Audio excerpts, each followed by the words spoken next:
La barrière installée juste derrière l'hôpital El Fateh, situé au quartier à Konaboué dans le 5e arrondissement de la ville de Porto Novo, a été forcée par un conducteur indélicat dans la nuit du dimanche 1er au lundi 2 septembre 2024. L'état de ce dispositif constitue un danger pour les riverains et les usagers qui invitent les autorités pour sa réparation. Imaginez.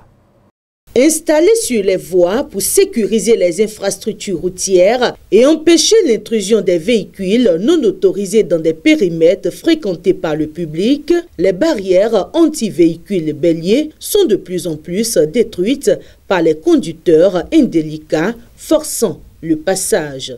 C'est notamment le cas de celle installée juste derrière l'hôpital El Fateh, situé dans le quartier à Konaboué, au 5e arrondissement de Porto Novo. L'état actuel de ce dispositif constitue un danger pour les riverains et usagers. Ils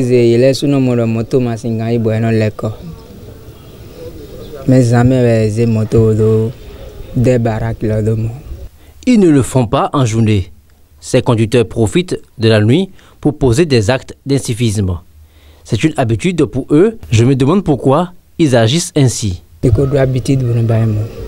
Moto da onya ngamba yi eba ngai camion ngai tendon sinon ta la bio me godo na forcer ton bon wai on est janja et en de reverse parce que maman vite il va tout comme ce que nous voyons là ne peut qu'être l'œuvre d'un gros lourd véhicule.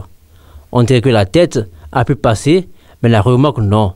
Il a essayé de forcer le passage, ce qui a occasionné la destruction de la barrière.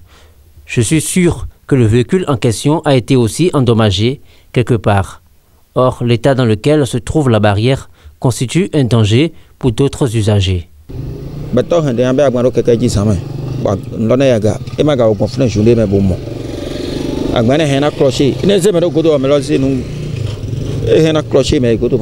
Les habitants déplorent ce acte d'incivisme et invitent les autorités compétentes à réparer le dispositif afin de garantir la sécurité de tous.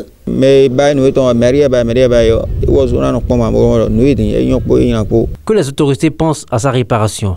Je pense que nous n'avons pas forcément besoin de donner de la voix avant qu'elle n'agisse. Je voudrais plutôt qu'elle soit redressée et si cela est possible, qu'on augmente sa hauteur. C'est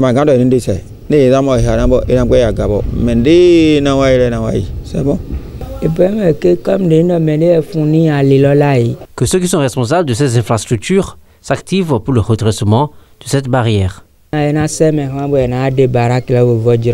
prise de conscience des usagers de la route s'avère indispensable pour préserver et maintenir la durabilité des infrastructures routières qui sont conçues pour faciliter le déplacement des personnes et des biens.